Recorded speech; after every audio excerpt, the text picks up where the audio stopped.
Jaya Radha Madhava Kunja Bihari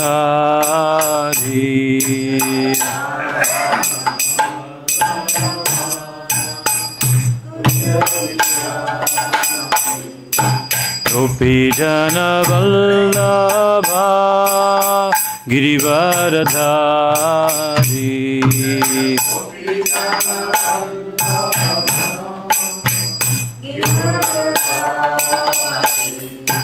Gopi Jana Vallabha Girivaradhari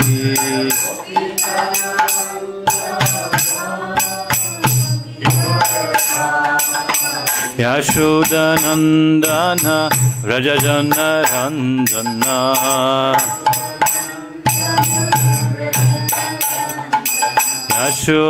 Yashodanandana Rajajana Ranjana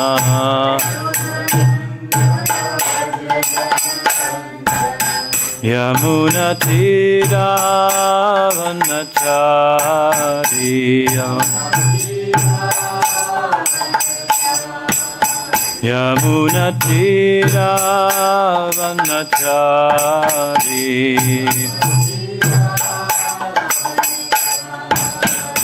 Jaya Radha Madhava Kunja Bihari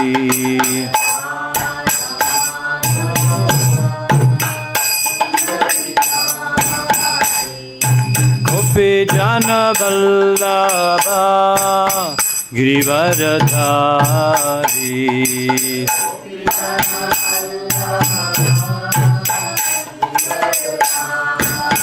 Yashodanandana Vrajajana Ranjana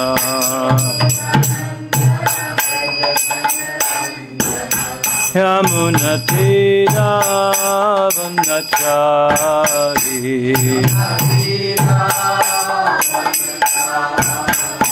Hare Krishna, Hare Krishna, Krishna Krishna, Hare Hare, Hare Rama, Hare Rama, Rama Rama, Hare Hare, Hare Krishna, Hare Krishna, Krishna Krishna, Hare Hare,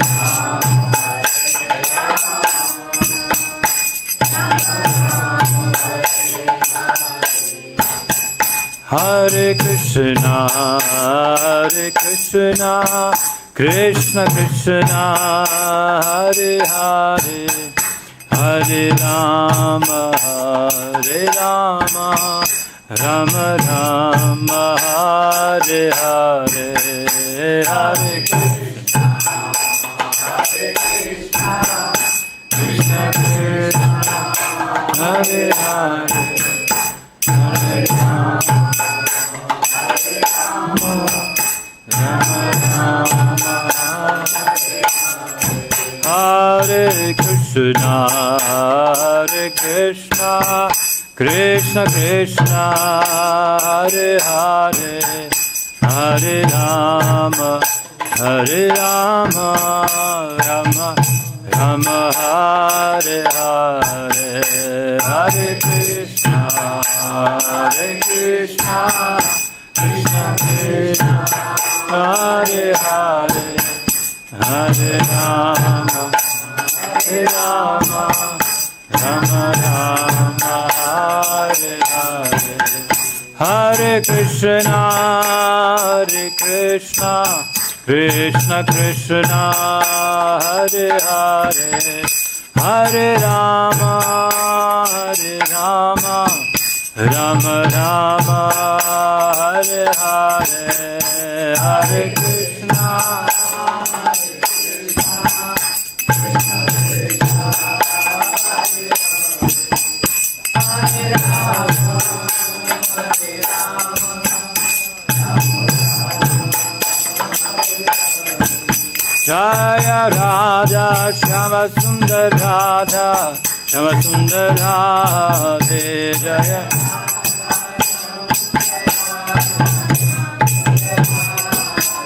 Jaya Krishna Balaram, Krishna Balaram, Krishna Balaram, Jaya Krishna Balaram.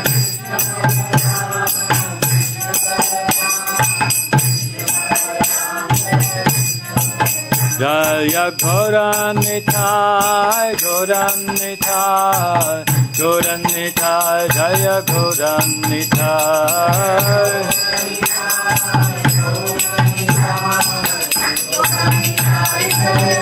Jaya Jaya Prabhupada, Prabhupada, Prabhupada, Srila Prabhupada.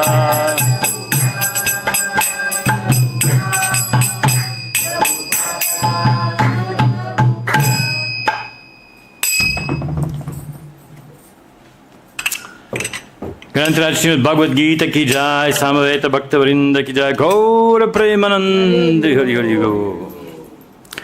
Nice to see you here today. Who have been already in previous classes yesterday before, when the new chapter started, it's 12th chapter today, which is devotional service. So nice topic. And we are discussing a little bit off topic today, which are something to do with the sidetracking or completely opposite to devotional service, which is meditation or desire to achieve something which is completely impersonal. Okay, that's 12th chapter, verse 5. Om Namo Bhagavate Vasudevaya. Om Namo Bhagavate Vasudevaya. Om Namo Bhagavate Vasudevaya.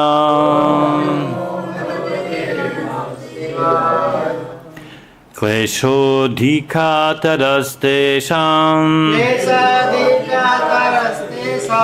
Kleśo dhika-taras teṣām. Avyaktāsakta-cetasām. Avyaktāsakta-cetasām. Avyaktā hi gatir duḥkhaṁ.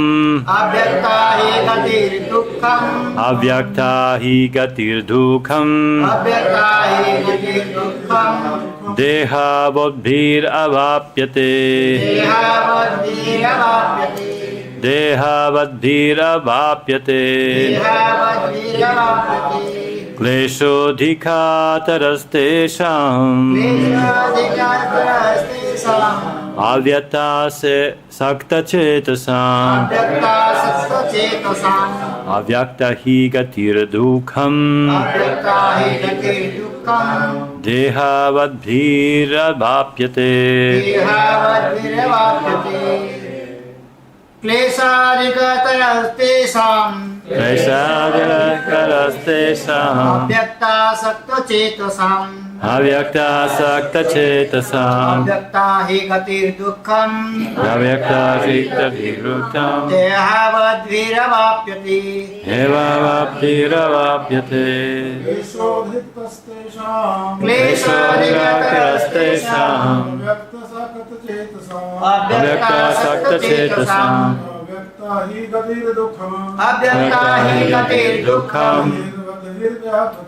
dehavadbhir avāpyate. kleśaḥ-teṣām. Avyaktāsakta-cetasām. Avyakta hi gatir duḥkhaṁ.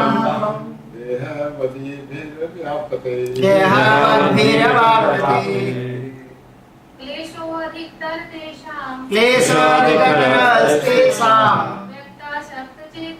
Avyaktāsakta-cetasām. Avyakta hi gatir duḥkhaṁ. Dehavadbhir avāpyate. kleśaḥ-teṣām. avyaktāsakta-cetasām, avyakta gatir duḥkhaṁ, deha-vadbhiḥ avāpyate, kleśo, trouble, adhika-taraḥ, very much, teṣām, of them, avyakta, to the unmanifest, āsakta, attached, teṣām, of those whose minds, avyakta, toward the unmanifest. He certainly, gatir, progress, duḥkhaṁ, with trouble, deha-vadbhir, by the embodied, avyapyate, is achieved. Translation and purport by His Divine Grace, says he, Bhaktivedanta Prabhupada ki jai. For those whose minds are attached to unmanifested, impersonal feature of the Supreme, advancement is very troublesome. To make progress in this discipline is always difficult for those who are embodied. It's quite a long purport. Before we start, I have a very fast and simple task for you, everyone. You're kind of sitting a little bit close to each other. You have a friend next to you, and you can maybe think of yourself and tell your friend, either left or right side, what is your life experience if somebody related to you impersonally? Do you have something like that? That somebody was not acting as a personal, direct and feeling and understanding relationship, but was completely impersonal to you? Any experience like that in your life? You're all very lucky. No one? No, that's interesting. That always means you have a devotees around you. Is it true? Possible. Yeah, it's very nice. And then I have more questions which you can answer more precisely. What is your opinion? What would be a difficulty? Maybe you have read the commentary, then what to do? You'll mention all the points, who knows? But in case, just out of your top of your head, what do you think? Why the process of impersonal development is difficult? You have any ideas? No. You never gone that path anyways. But just in case somebody, you have ideas? What do you think? Maybe they are going not going directly to the Krishna or God. They are going other side like karma, like dhyan karma. Right. They are trying. But why it's difficult? Yeah. Well, devotional service also has many stages. So in person also many stages. This yoga, that yoga. But why it's difficult? Why this is easy and one is that is difficult? It is difficult to concentrate on impersonal form. Right. Yeah, very good. Very good. Anything else? And in Bhagavad Gita, Bhagavan says, simply says, Yeah, meditating. Yeah, yes, sure. meditate on me. Well, one thought which comes to my mind before we start reading the purport is what we've been taught in Bhakti Shastri, and it mentioned that if you go on a path in personal thing, first of all, it all completely depends your own endeavors, right?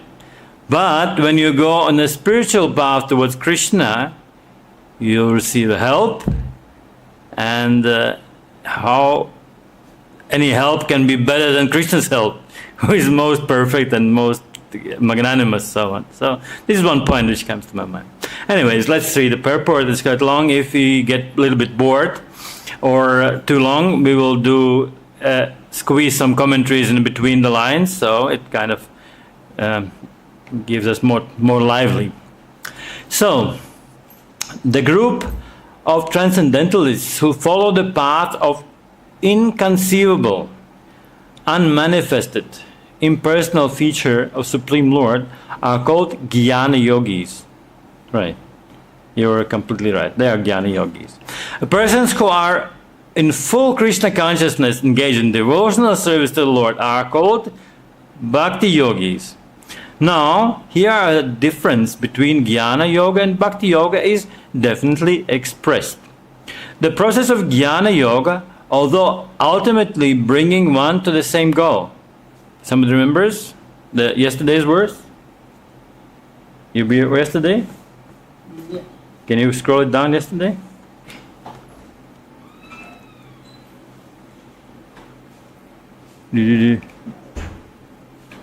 The ultimately last sentence of the translation. Yeah, okay. Who can read the last line? At last achieve me. So all the impersonalists and all the things which were counted here, impersonal, untouchable, eternal, and things, still they count the whole thing. Still they come to me. So this is confirmed here in a purport by Srila Prabhupada. So they come, achieve the same goal. It's very troublesome. So Prabhupada is troublesome. Whereas the path of bhakti-yoga is process of being in direct service to the Supreme Personality of Godhead is easier and is natural for embodied soul. What do you understand by natural? It's easy, okay, easy. Why natural?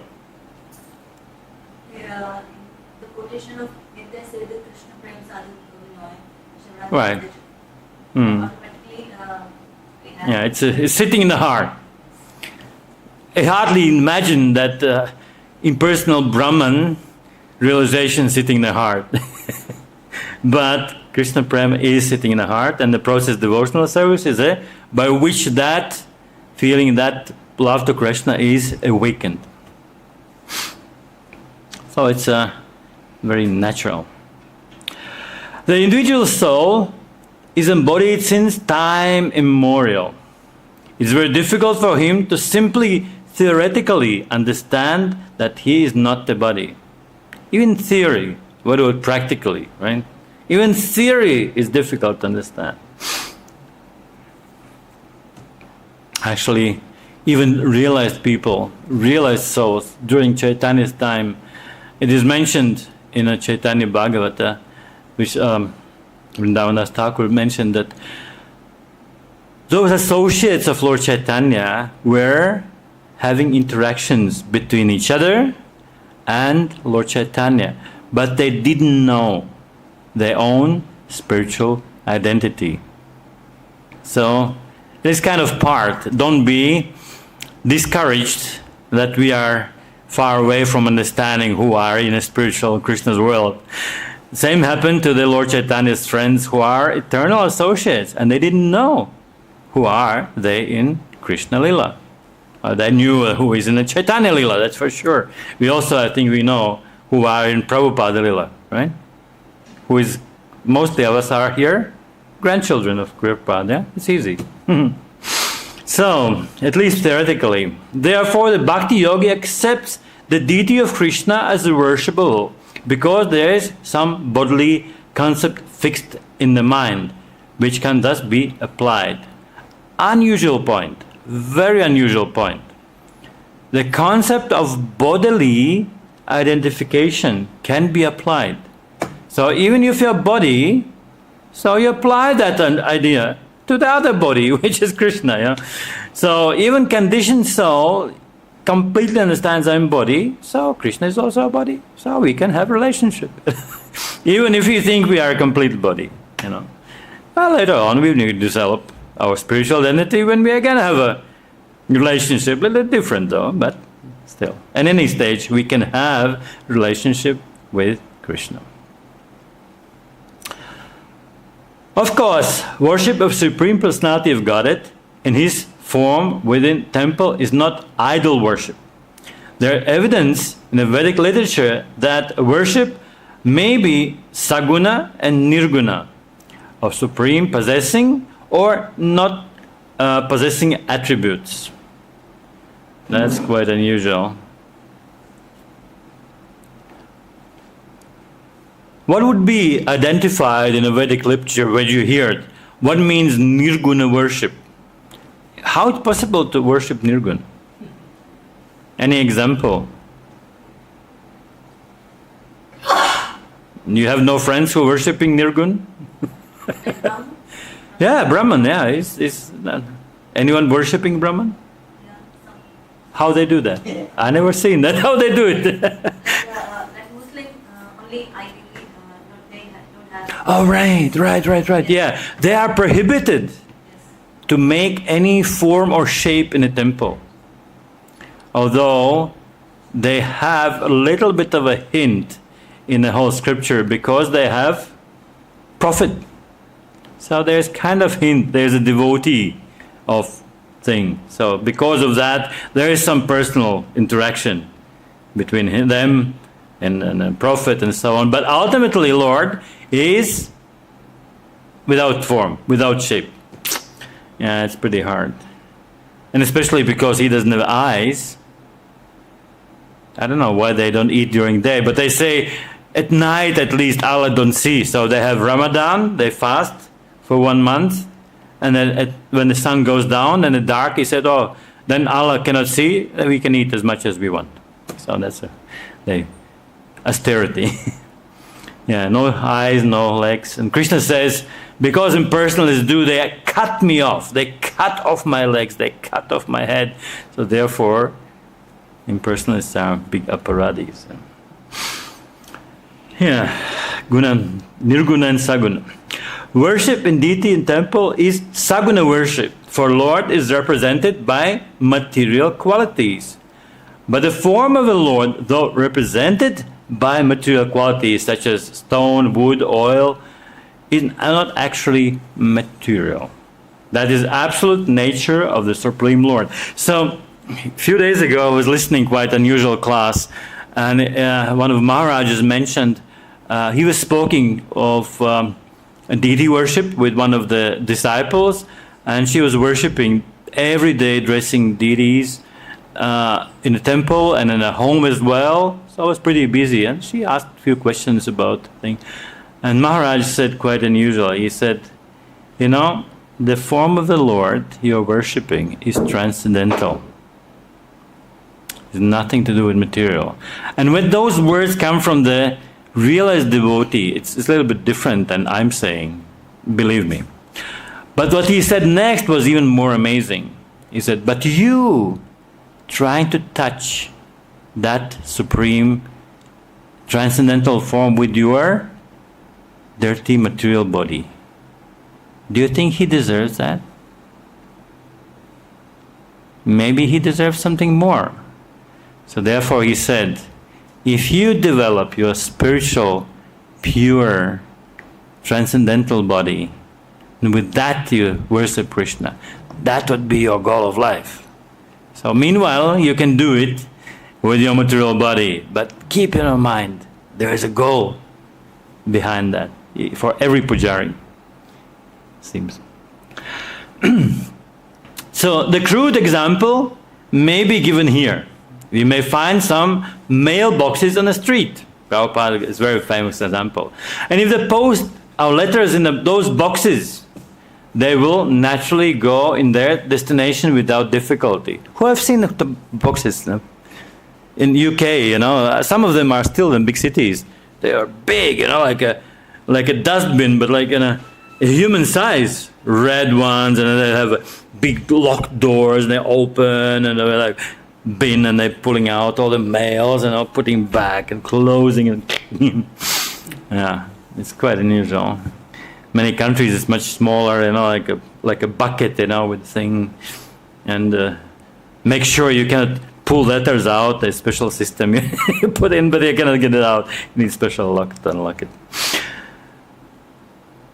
But any old box or any imitation which may be found somewhere, but which is not authorized by post office, will not work. Similarly, God has an authorized representation of deity form, which is called Archa Vigraha. This Archa Vigraha is an incarnation of Supreme Lord. God will accept service through that form. The Lord is omnipotent and all-powerful. Therefore, by his incarnation as Archa Vigraha, he can accept the service of the devotee, just to make it convenient for man in a conditioned life. True. Confirmed. Conditioned life, yes. One of the features which definitely Prabhupada mentioned, that for those people who are not sure or on the path, the deity is helping very much to cement in a consciousness that God is a person. How it is transcendental and how it is taking part in the universe and every atom, that comes later. But the first impression when you come to any temple, not only ISKCON temple, that Lord is person, except the Muslims, and probably a few more. I think Japanese also have this Shintoism, although they worship ghosts. They have ghosts. Oh, it's such an unusual theory, but it's very friendly. Since you're building a house, for example, this is my house. I want to build a house here on the ground. Before me, when I came here, who was living here? Some ghosts. And we don't see them. But if I don't want to be disturbed by those ghosts, I have to make them a separate house to ask them move out of my territory. I want to build a house. So in a corner of the land, they build a small hut like that, and they put some toys inside and so on. And they invite, okay, ghosts, come here. So I will live here, you will live here. So we are friends. And that really, really true. And that in Bangkok, it's in Thailand, not Japan. In Bangkok, they built a huge skyscraper. You don't believe. And it suffered a fire 3 times during 1 month. And they finally decided, we forgot to build this ghost house in a city, in a central Bangkok. It was like 70 stories building. But because they are, in Thailand, they are Buddhists, they built a very nice golden Buddha house. They had a house, and Buddha was sitting inside, and then they invited the ghosts there, and everything was stopped. Believe it or not. So there is some going on, even without our vision. So it's true. So for devotee, there is no difficulty in approaching the Supreme immediately and directly. But those who are following a personal way of spiritualization, the path is difficult. And they have to understand the unmanifested representation of Supreme through the Vedic literature as Upanishads, and they have to learn the language, understand the non-perceptual feelings, and realize all this process. So non-perceptual feelings, already 2 letters, already difficult to understand. What to say of Vedic scriptures. Ishopanishad is one of them. Who can remember some interesting things about Ishopanishad? He is close and he is far away. He is moving and not moving. Yeah, exactly. And it's difficult to remember. Some verse from Krishna we remember, but Ishopanishad is just few verses. Not like 700 verses in Bhagavad Gita, and we don't remember. Because why to remember? He has legs and doesn't have legs, and he's moving, he's not moving, he's far and close, all these things at the same time. How is that possible? Not easy. Not at all.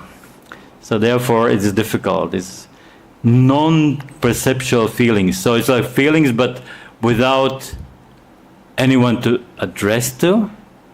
Can you feel happy or even sorry for something if you don't see anyone around? You don't even go to forest, you go to desert. Even desert is something going on. There's sun and there's heat and something like that. But just put in your room, dark room, and suddenly you have to express, feelings. Krishna is no way. This is not very easy for a common man. A person in Krishna consciousness, engaged in devotional service, simply by the guidance of the bona fide spiritual master, simply by offering regulative obeisance unto deity, simply by hearing the glories of the Lord, and simply by eating remnants of foodstuff offered to the Lord, realizes the Supreme Personality of Godhead very, very easily. Just a few days ago, my friend from Germany, Sanjay Prabhu, he presented his PowerPoint presentation about Ramayana, and he told extremely nice example about how Ravana's brother, who knows his name? Bibhishan. When he came across to the shore where Rama was, what he was doing? He did one simple thing. He offered his obeisances. Just by one simple act. Nobody knew who is that. Doesn't matter. When Rama saw from distance somebody is offering obeisances, okay, I have to give him protection. There is no way. Doesn't matter he's demon or not. So yeah, just by one simple act of offering obeisance to the Lord, he got the mercy and he got the shelter of Ramachandra. There is no doubt that the impersonalists are unnecessarily taking a troublesome path with the risk of not realizing absolute truth as an ultimate end. Yet there's a risk. There's a huge risk. Although difficult to understand how it means they realized it. Even the path is difficult if it's in danger to not realize it. So what would be realization of the impersonal Brahman? Any ideas?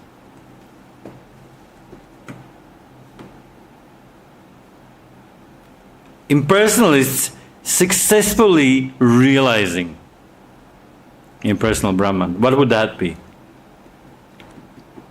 Well, we have to remember the previous verse, right?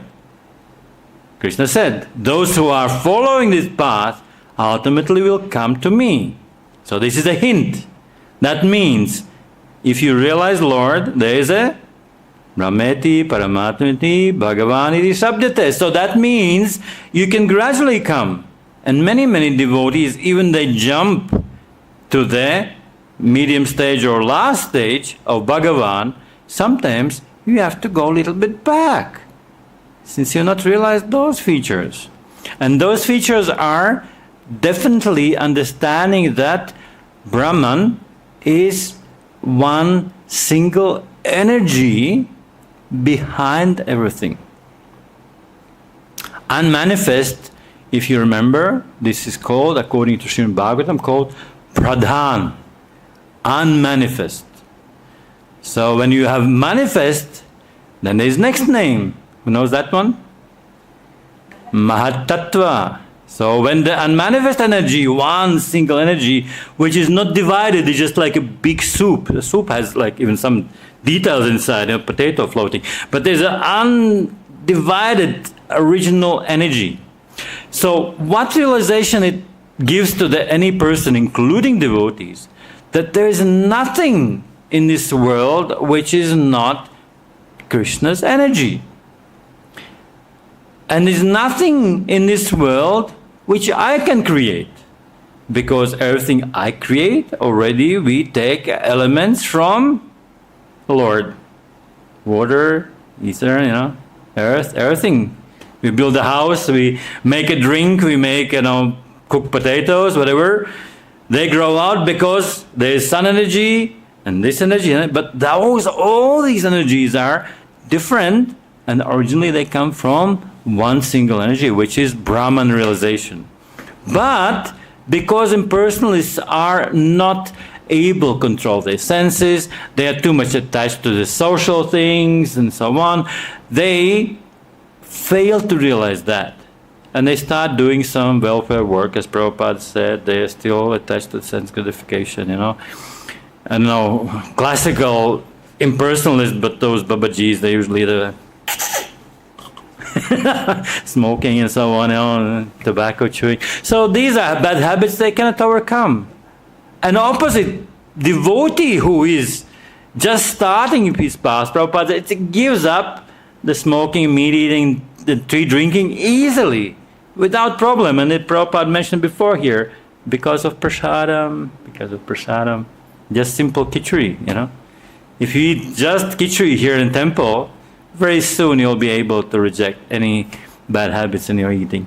Definitely, I can assure you that. Yes, difficulty for impersonalists. A similar passage appears in Srimad Bhagavatam. It is stated that there is only unlimitedly. It is stated there that if one ultimately has to surrender unto Supreme Personality of Godhead, this process is called bhakti, but instead takes the trouble to understand what is Brahman and what is not Brahman, and spends his whole life in that way. The result is simple troublesome.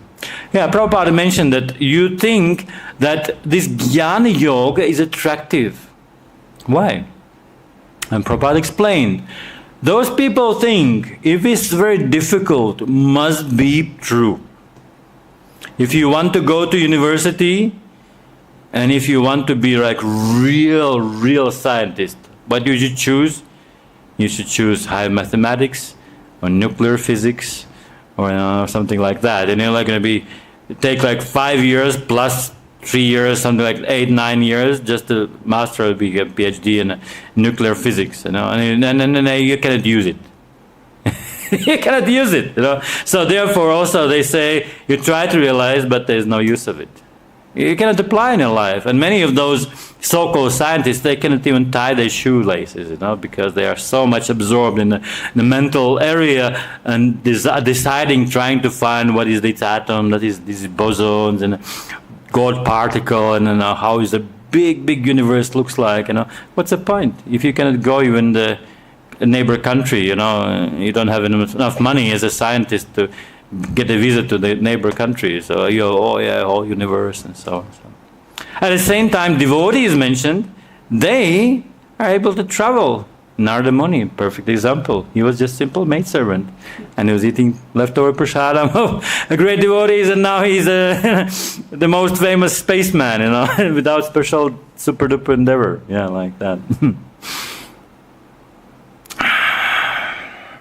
A living entity is eternally an individual soul.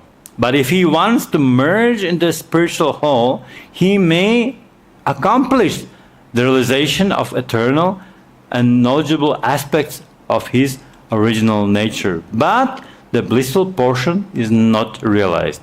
Interesting moment about this merging into the impersonal Brahman. I think we know many stories from Srimad Bhagavatam is explain how many demons, when they're killed, the spark from the body of demon just merged into the body, or merged into the impersonal Brahman. So what happens then? Any ideas? When demons get, so-called impersonal realization? There's exceptions. We will talk, if you have a little bit of time, we talk about exception. The best exception. But what happens? There's explanation. Because in this impersonal Brahman, there is no experience of senses. You are kind of merged into the light. You are part of light. You don't even see the light because you don't have eyes, but you feel. You don't feel. You have no mind. Just merge.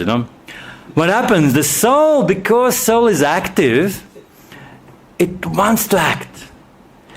But the beauty is, because those demons were killed by Lord, what is the last thing they remember? Krishna, right? So therefore, when they next come out of that, because they're bored and they want to act something, they take part in Krishna's Leela. Now that's the beauty of Krishna's killing. So of course there is another beauty. We cannot finish. This is impersonal, too much impersonal. Anyways, I want to tell a story of the most famous demon. What do you think? Who is your favorite demon? Dhenuka. Why? Lord Krishna and Buddha both, They caught by hind leg and was throwing around, hitting the trees and all the fruits are falling down, everything, like a weird thing, feather, weird. Yeah. Krishna and Buddha. Yeah. Well, one thing is, which is demoness, which is very, very, very much connected to Srimad Bhagavatam itself. Without that demoness, would not be possible. Any hints? Something to do with the Sukadeva Goswami? You remember? How Sukadeva Goswami was attracted when he ran away from home. Somebody quoted 2 verses from Srimad Bhagavatam. One is giving hints from the third.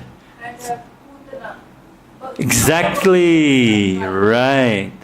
I'm just trying to find it's a 3:2:23. Aho bahiyam stanakala kutam. Yeah. So the demoness, she was so wicked. She came to Krishna. First of all, she cheated all the Brajabasis of being very beautiful woman, And she pretended to be one of those who are congratulated because Krishna is born. And everybody's kind of congratulate. Oh, demigoddesses, they were dressing as a normal human beings. They all came to congratulate and see and so on. But not so easy to get to Krishna. Because Mother Yashoda is protective, right? Like any mother. But what happens? Putana comes. And she... Yadrichya, somehow or another, this is not in the verse, but it is somehow or another, she's able to pass by. First of all, she's able to come to Vrindavan. Not a demon is able to come to Vrindavan if there is no allowance from Krishna. So there is some kind of pastime expecting. But, okay, we understand Krishna somehow, or Yogamaya allowed Putana to come. And when she comes, she picks up that lady, Krishna, and puts in her lap. And she sees the unusually beautiful, child's lotus feet with all the marks and everything. And she takes out the breast and feeds him. When we read the whole Srimad Bhagavatam, we cannot find the place where Krishna was sucking breast of Devaki, right? She was a mother. She was supposed to feed him at least once, a few times. No, she never fed him with the breast milk. Well, maybe some acharyas said later on when he was grown up, then he fulfilled that desire, especially after the other children, how they was returned back and everything. Yeah, it's mentioned one verse saying that those children were drinking and finding Devaki's milk very nectarian because it was prasadam, was taken by. But it's not mentioned that actually that Krishna was taking breast. So that is a hint by acharyas. Anyways, so what do you think? What's this unusual situation? Why Putana was able to come and do it? And of course, crazy story what comes after. Straight away, Krishna sucks all the life out of her, and she was screaming, "Child, let me go, let me go!" And she was running, Krishna was hanging in the breast, and she was running, and just falling down like a huge thing, like how many miles, and her body was there. And finally, he fell down, and Krishna was crawling in the breast and everything, and then all the gopis were amazed. They were, first of all, they were so much afraid. It's nothing like happens, They're not every day some demoness comes and steals your baby. So, I don't want to tease you too much, but the whole idea is that Sanatana Goswami has one nice work, Stavamala. It's like a short commentary, but in every chapter he has just 1 or 2 verses. And one time he says that, yes, Putana was such a witch, but because of that pastime, he gave unlimited anxieties to Mother Yashoda. Even more, why would, the most loving mother, why would Krishna give anxiety willingly to his mother? Now we heard that this verse attracted Shukadeva Goswami as the most merciful. The last says, Kim vādalayum sharanam. Who is more merciful than that person of Krishna? And that mercifulness attracted Shukadeva Goswami come back and learn more about Srimad Bhagavatam. At the same time, Sanatana Goswami says, by that pastime, Krishna gave unlimited anxiety to Mother Yashoda. Any ideas? It's so unusual, not easy to understand. Okay, a few minutes on that. Because, according to rasa theory, according to the enjoyment, actually it's not enjoyment, because we think of sukha dukkha, the happiness and distress, happiness, distress. This is nothing to do with that. The ananda is above that. Same thing like body we have is of this world, and the pastimes of Krishna is above the transcendental. So same thing. Satchit Ananda is above Sukha and Dukkha, anything, happiness. Both of them, both Sukha and Dukkha, can create very tense feelings between Krishna and his mother. Just imagine, peaceful boy, nothing happens, he's eating every day, he's growing up, he's treated, nothing's going, 1 year, 2 years, 5 years, everything is fine. Happiness? Kind of. But if there is something happening, some hurricane is picking up Krishna, and hey, where's my boy? There's so much dust in eyes, and where's my boy? And then there's some demon is picking up, and then the next one.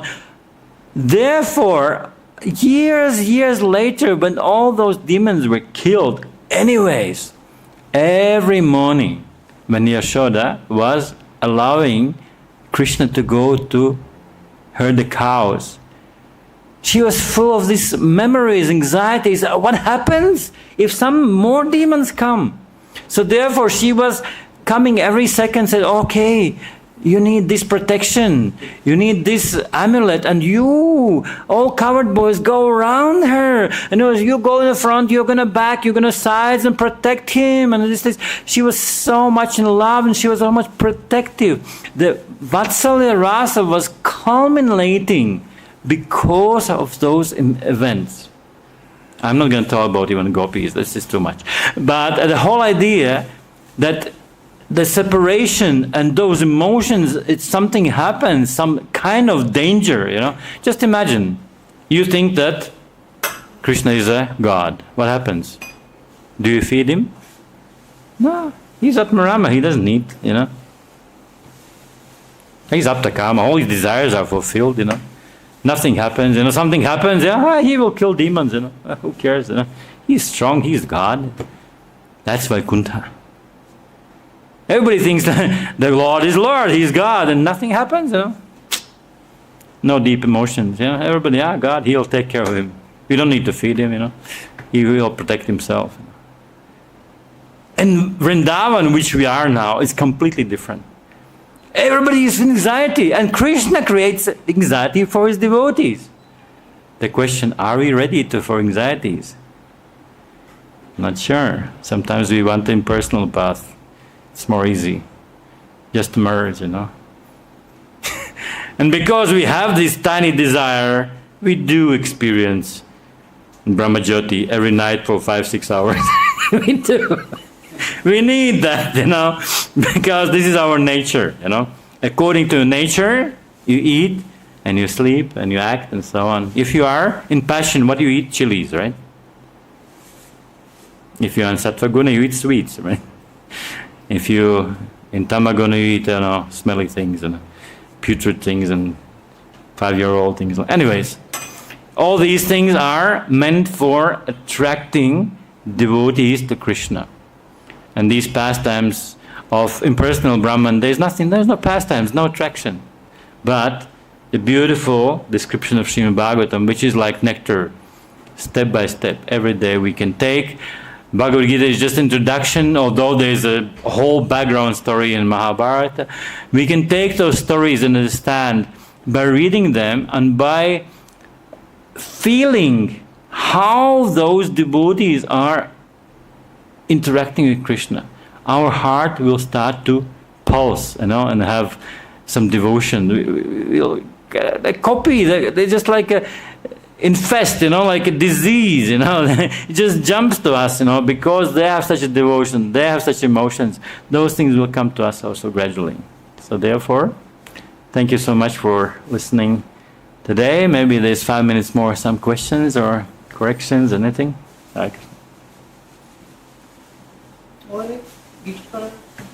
Oh, we have more time? Yes, which we didn't finish.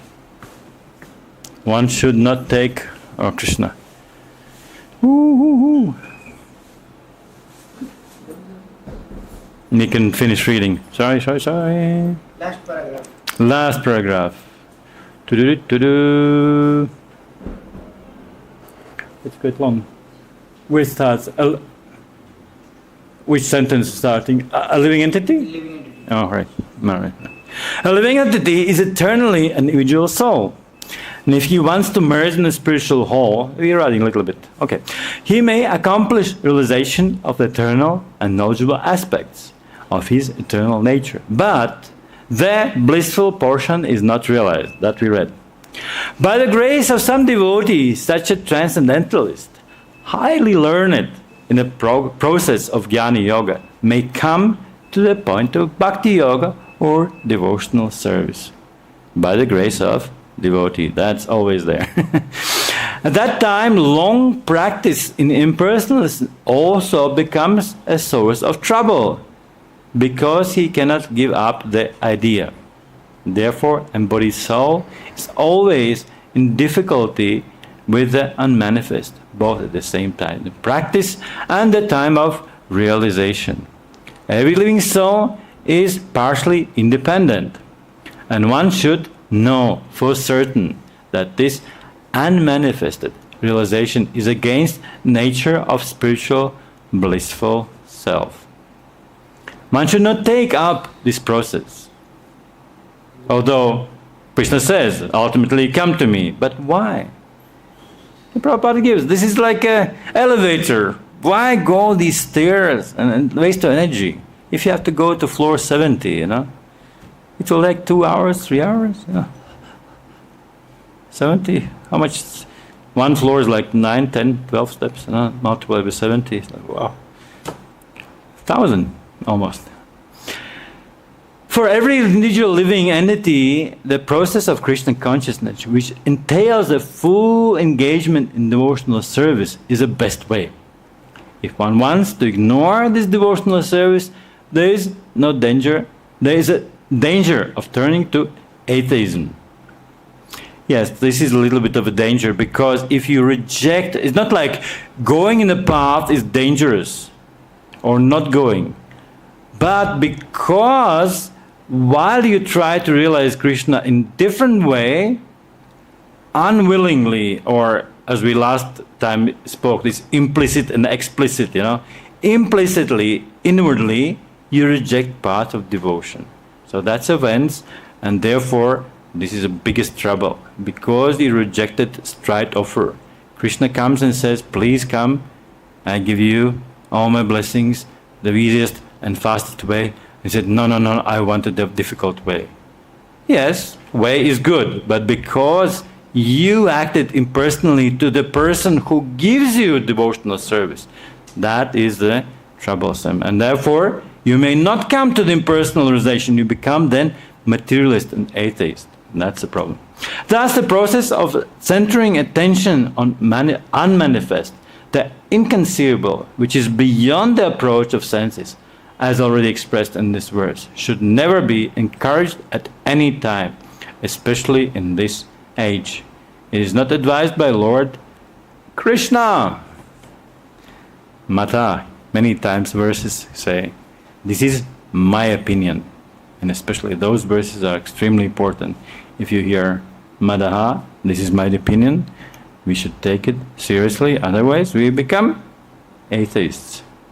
Hopefully not. Any questions now? Okay, let's finish. Thank you so much.